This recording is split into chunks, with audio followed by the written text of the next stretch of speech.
জুমুয়ার রাত থেকে শুক্রবার সন্ধ্যা পর্যন্ত আমলসমূহ। নাম্বার 1, কমপক্ষে বৃহস্পতিবার দিবাগত শেষ রাতে পাপের কাফফারা স্বরূপ 8 রাকাত তাহাজ্জুদ নামাজ শেষে বিতরের নামাজ আদায় করতে পারেন। সূরা ইসরা আয়াত নাম্বার 79। নাম্বার 2, ফজরের নামাজ পড়ে জিকির আজকার করে সূর্যোদয়ের পর 2 রাকাত ইশরাক নামাজ আদায় করতে পারেন। এতে পরিপূর্ণ হজ ও উমরার সওয়াব পেয়ে যাবেন। তিরমিজি শরীফ হাদিস নাম্বার 586। নাম্বার 3, দাজ্জালের মহা ফিতনা থেকে বাঁচার জন্য সূরা কাহাফের কমপক্ষে প্রথম 10 আয়াত তিলাওয়াত করতে পারেন। সহিহ মুসলিম হাদিস নাম্বার 809।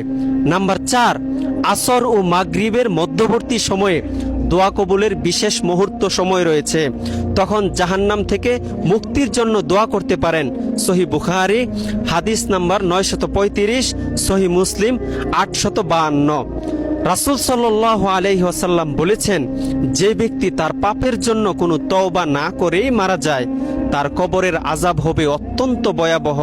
সহিহ মুসলিম হাদিস নাম্বার 2867। এখন আপনি তো শুনলেন, আপনার দায়িত্ব হলো ভিডিওটি শেয়ার করে সকল মুসলমান ভাই বোনদের কাছে এই দাওয়াতটি পৌঁছে দিবেন ইনশাআল্লাহ।